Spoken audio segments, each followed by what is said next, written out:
오늘 함께 나눌 하나님의 말씀은 사도행전 11장의 말씀입니다.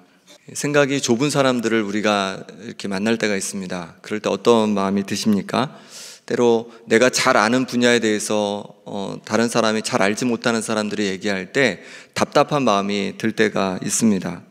그럼 하나님께서 우리를 보시면 어떤 마음이 드실까요? 이사야 55장 8절에 보니까 이렇게 말씀합니다. 이는 내 생각이 너희의 생각과 다르며 내 길은 너희의 길과 다름이니라. 여호와의 말씀이니라. 이는 하늘이 땅보다 높음같이 내 길은 너희의 길보다 높으며 내 생각은 너희의 생각보다 높음이니라. 아멘. 하나님의 생각은 우리의 생각보다 훨씬 깊고 또 훨씬 넓습니다. 그러니 우리를 보면서 때로 답답한 마음을 하나님께서 가지실 수도 있겠다, 이런 생각이 듭니다. 하나님은 그럼 좁은 생각을 가진 우리에게 어떻게 대하기를 원하실까요? 하나님은 좁은 생각을 가지고 살아가는 우리에게 우리의 생각을 넓혀주기를 원하십니다. 더 넓은 생각, 좀 더 하나님의 생각과 가까운 생각을 가지고 우리가 살아가기를 원하십니다. 사도행전은 복음행전이자 또 사도들의 마음을 하나님께서 더 넓혀주어 하나님의 생각을 알려주는 그런 책이라 할 수 있습니다. 사도행전을 통해서 우리의 생각이 또한 더 넓어지면 좋겠습니다. 더 많이 하나님의 생각을 우리 가운데 담기를 소망합니다. 예수님께서 승천하시기 전 제자들에게 이렇게 말씀하셨죠. 오직 성령이 너희에게 임하시면 너희가 권능을 받고 예루살렘과 온 유대와 사마리아와 땅끝까지 이르러 내 증인이 되리라 라고 말씀해 주셨습니다. 복음이 땅끝까지 확장되어 갈 것을 말씀해 주셨어요. 하지만 복음이 땅끝까지 이렇게 전해지는데 방해되는 것이 있었습니다. 그것은 외부에 있는 것보다는 바로 성도들, 사도들 그 마음속에 그 방해되는 요소들이 있었습니다. 바로 이방인들에 대한 인식의 문제였습니다. 유대인들은요, 선민 사상이 굉장히 강했습니다. 자신들만이 선택받은 하나님의 백성이라고 그렇게 여겼습니다. 그리고 메시아신 예수님도 자신들, 곧 유대인들을 위해서 이 땅에 오신 분이라고 생각했고 자신들만 예수님을 통해서 구원을 받을 것처럼 그렇게 생각하며 복음을 전했습니다. 그러니 당연히 유대인에게만 복음을 전하게 되었죠. 하지만 하나님의 생각은 달랐습니다. 하나님은 아브라함을 선택하실 때부터 이스라엘 자손들만, 아브라함 자손들만 복을 누리라고 선택하신 것이 아니었습니다. 창세기 12장 2절에 보니까 내가 너로 큰 민족을 이루고 내게 복을 주어 내 이름을 창대하게 하리니 너는 복이 될지라. 하나님은 아브라함의 복을 주셔서 큰 민족을 이루게 하실 뿐만 아니라 복이 되도록 하셨습니다. 복 자체가 되도록 하셨습니다. 세상의 복의 통로로 아브라함을 선택하신 겁니다. 아브라함에게 주신 약속대로 하나님께서는 이 아브라함의 자손들을 애굽에서 건져내시게 됩니다. 그리고 그들이 이제 시내산에 도착하게 되는데 그때 하나님께서 이렇게 말씀합니다. 너희가 내게 대하여 제사장 나라가 되며 거룩한 백성이 되리라. 하나님께서는 이스라엘 백성들에게 제사장 나라가 된다라고 말씀해 주셨습니다. 제사장은 어떤 역할을 하는 거냐면 하나님과 사람들을 연결해주는 다리의 역할을 하는 것입니다. 그러니 하나님은 이스라엘 민족만 사랑하신 것이 아니라 이스라엘 민족을 제사장 삼아서 온 세상에 하나님의 사랑을 나타내고자 하신 것이었습니다. 그런데도 이스라엘 백성은 선민사상에 빠져서 자신들만이 하나님의 백성이라고 생각했습니다. 그래서 이방인들을 무시하고 하나님과는 멀다라고, 이방인들은 멀다라고 그렇게 생각했습니다. 예수님의 제자들도 마찬가지였습니다. 예수님을 통해 복음을 들었는데 그것이 자신들만 해당된다고 생각한 것이죠. 하나님께서는 여러 사건을 통해서 사도들의 이 좁은 생각을 깨주시고 하나님의 생각으로 넓혀주십니다. 오늘 본문에도 두 가지가 이제 얘기되고 있습니다. 하나는 고넬료 사건입니다. 사도행전 10장에서도 언급되었던 내용인데요. 고넬료는 가이사랴에 살고 있는 로마 백부장이었습니다. 그 당시 유대 땅을 로마가 지배하고 있었습니다. 예루살렘의 거점을 두고 다스리다가 로마 군대가 예루살렘에 왔다 갔다 하는 것을 유대인들이 너무 싫어하니까 아예 그 군사 도시를 하나 만들게 됩니다. 이 해변가에, 서쪽 해변가에 만들게 되는데 그게 바로 가이사랴입니다. 가이사랴는 그러니까 군사 도시라 할 수 있습니다. 고넬료도 로마의 장교인고로 가이사랴에서 지내고 있었습니다. 이렇게 이방인이면서 특히 유대를 지배하고 있는 민족의 장교에게 하나님께서 찾아가십니다. 그리고 바로 하나님의 사람 베드로를 청하라고 하십니다. 하나님께서는 이방인을 향해 마음이 열려있지 않던 베드로에게 보자기 환상을 보여주셨습니다. 이 환상을 통해서 그의 생각의 그릇을 깨고 고넬료라는 이방인의 집에 들어가 복음을 전하게 하셨습니다. 그리고 놀랍게도 그 사람들에게도 성령이 임하기 시작합니다. 방언을 하게 되었고 또 하나님을 높이는 그들의 모습을 보게 되었습니다. 사도들의 처음 성령의 그 충만함을 받았을 때, 오늘 본문 말씀대로 하자면 성령의 선물을 받았을 때 그 느꼈던 그런 성령의 뜨거운 임재를 목도하게 되는 것입니다. 그러면서 베드로의 생각의 그릇은, 마음의 그릇은 넓어졌습니다. 하나님께서 이방인에게도 복음을 전하기로 작정하셨음을 깨닫게 된 것입니다. 이방인을 향한 하나님의 사랑을 깨닫게 된 것이죠. 베드로 한 사람의 이런 깨어짐은 여기에 멈추지 않고 이제 교회 공동체로 흘러가게 됩니다. 물론 처음부터 교회 공동체가 이것을 받아들인 것은 아니었습니다. 우리 2절 3절 말씀 같이 보도록 하겠습니다. 베드로가 예루살렘에 올라갔을 때에 할례자들이 비난하여 이르되 내가 무할례자의 집에 들어가 함께 먹었다 하니, 베드로가 예루살렘에 갔을 때 예루살렘 교회 구성원 중에는 베드로가 무할례자인 이방인의 집에 들어가서 함께 교제한 것을 못마땅하게 여기는 사람들이 있었습니다. 비난하는 사람들이 있었습니다. 이들도 아직 하나님의 사랑이 이방인들에게도 향한다는 생각을 하지 못했던 것이죠. 그러니 그들이 하지 않는 이방인의 집에 들어가는 것, 또 그들과 함께 교제하는 것, 그것을 베드로가 한다고 하니까 그것을 비난하게 된 것입니다. 베드로가 보았을 때 이 성도들의 생각은 좁은 생각이었습니다. 하지만 베드로는 자신도 그런 좁은 생각을 가지고 있었기 때문에 이들을 함부로 비난하거나 또 싸우지 않았습니다. 오히려 그들에게 천천히 설명하여 설득하기 시작합니다. 4절 말씀입니다. 베드로가 그들에게 이 일을 차례로 설명하여 5절에 이르되, 베드로는 고넬료의 사건을 통해 생각이 넓어진 이후에 생각이 좁은 형제들을 똑같이 비난한 것이 아니었습니다. 그들에게 차례대로 차근차근 설명하고 설득하기 시작했습니다. 그 내용이 5절부터 18절까지의 내용입니다. 그렇습니다. 우리도 때로 우리와 생각이 다르고 생각이 좁은 사람들을 만날 때가 있습니다. 그때 그들을 정죄하거나 비난하는 것이 아니라 차근차근 차례대로 잘 설명하고 설득하는 것이 필요합니다. 17절, 18절 말씀 같이 읽어보겠습니다. 하나님이 우리가 주 예수 그리스도를 믿을 때에 주신 것과 같은 선물을 그들에게도 주셨으니 내가 누구이기에 하나님을 능히 맡겠느냐 하더라. 그들의 이 말을 듣고 잠잠하여 하나님께 영광을 돌려 이르되, 그러면 하나님께서 이방인에게도 생명 얻는 회개를 주셨다 하니라. 아멘. 베드로는 이처럼 하나님께서 주셨던 성령의 선물을 이방인에게도 주셨다라고, 그러니 내가 어떻게 하나님을 막을 수 있겠냐고, 이것은 하나님의 역사라고 이렇게 차근차근 설명했습니다. 그러자 베드로를 비난했던 이들도 이것을 잘 듣고 잠잠하여 하나님께 영광을 돌렸습니다. 잠잠했다는 것은 더 이상 비난하지 않았다는 것입니다. 그리고 하나님께 영광을 돌렸다는 것이에요. 이방인들에게도 생명 얻는 회개를 주셨다고 하나님께 감사로 영광을 올려드렸던 것입니다. 성숙한 공동체의 모습을 보게 됩니다. 공동체는 갈등이 있을 수밖에 없습니다. 왜냐하면 다양한 생각들이 있기 때문에 그렇습니다. 교회에 얼마나 많은 성도님들이 있습니까? 그러니 정말 너무도 다양한 생각 때문에 서로 갈등할 수 있습니다. 그런데 성숙한 공동체는 어떻게 갈등을 해결할까요? 싸우는 것이 아니라 자신의 생각을 차근차근 잘 설명하고 설득하는 것입니다. 그리고 다른 구성원들은요, 그 말에 귀 기울여 주는 겁니다. 그리고 그것이 맞다면, 그것이 하나님의 뜻에 합당하다면 기꺼이 받아들여 주는 것입니다. 이것이 성숙한 공동체의 모습입니다.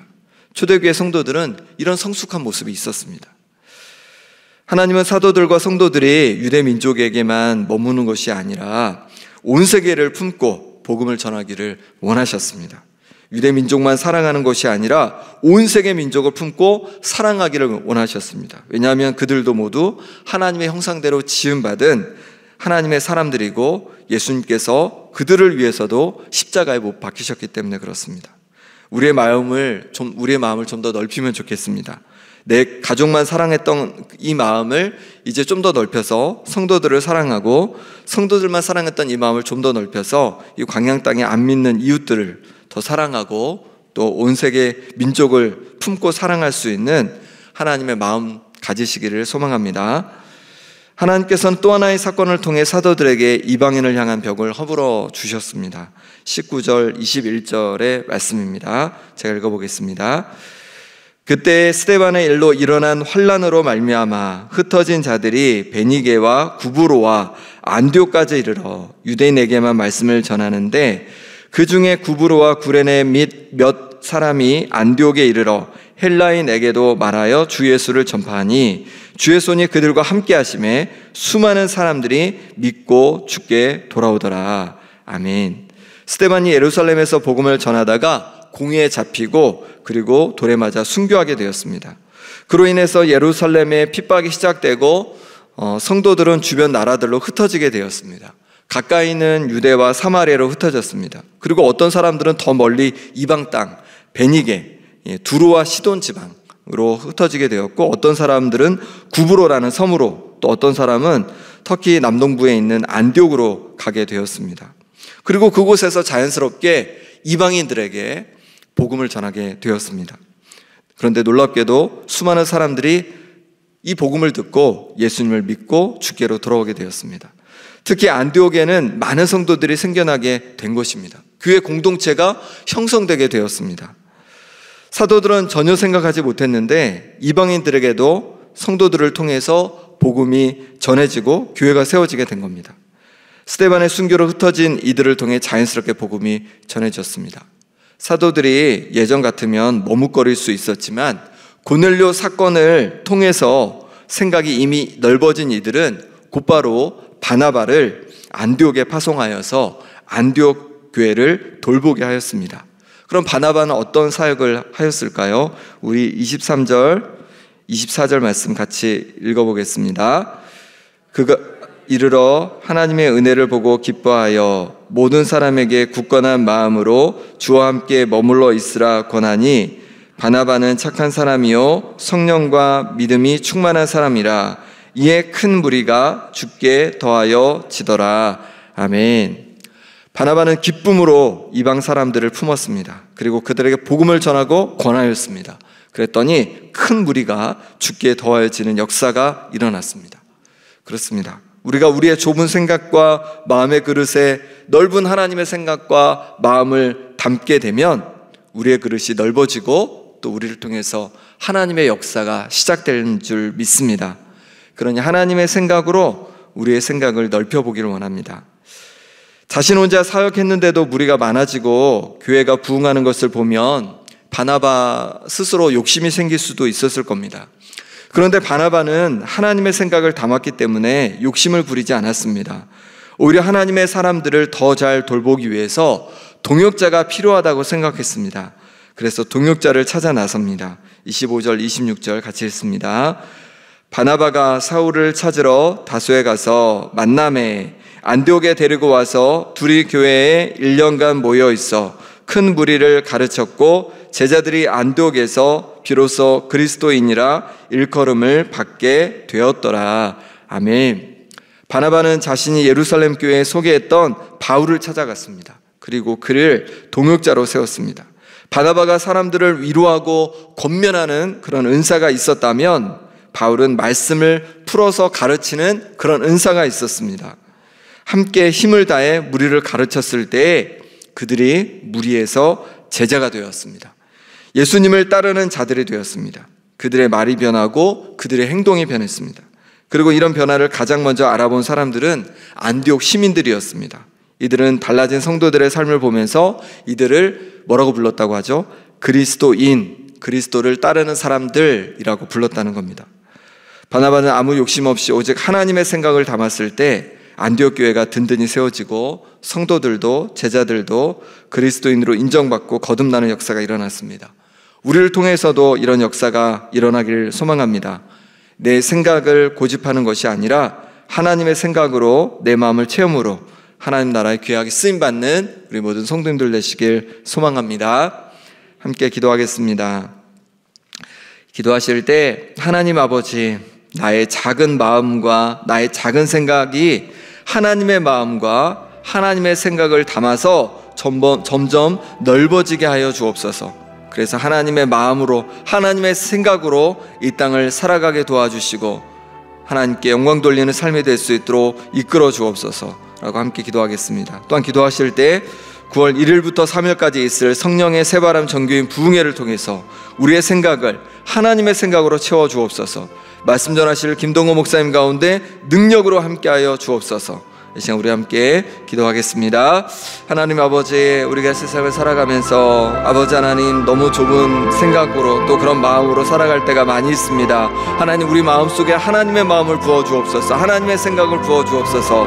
그래서 좁은 마음과 좁은 생각이 아니라 하나님께서 부어주시는 그 넓고 깊은 마음과 생각으로 이 땅을 살아가게 하여 주옵소서. 주님을 알지 못하는 많은 영혼들을 주님께로 인도하게 도와주시고 또 아버지 하나님 마음과 생각으로 담대히 이 땅을 살아갈 수 있도록 하나님 역사하여 주옵소서. 하나님, 내 가정만 바라보는 것이 아니라 성도들을 바라보게 도와주시고 성도들만 바라보는 것이 아니라 주님을 알지 못하는 많은 이 땅의 사람들을 바라보게 하여 주옵소서. 뿐만 아니라 온 세계 가운데 하나님 아버지, 주님께서 긍휼히 여기시는 많은 영혼들을 바라볼 수 있는 아버지 하나님 눈과 마음을 허락하여 주시옵소서.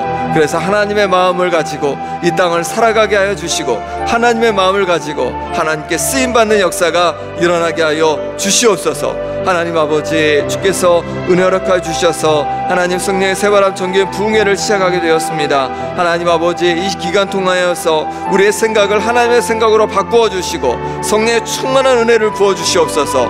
아버지 하나님, 그러므로 말미암아서 하나님 앞에 온 교회가 새롭게 되어지고 샘을 얻는 역사가 일어나게 하여 주시옵소서. 하나님 아버지, 김동호 목사님 말씀을 전해주실 때 능력으로 함께하여 주옵시고 아버지 하나님 건강을 하나님 붙잡아 주시옵소서. 하나님, 우리의 심령 하나님 사모함으로 기도하게 하여 주시고 기도하게 도와주시고 그럴 때마다 하나님께서 부어주시고 채워주시는 놀라운 은혜와 역사를 맛보고 경험케 하여 주시옵소서. 하나님, 우리를 만져주시기를 원합니다. 우리를 붙잡아 주시옵소서.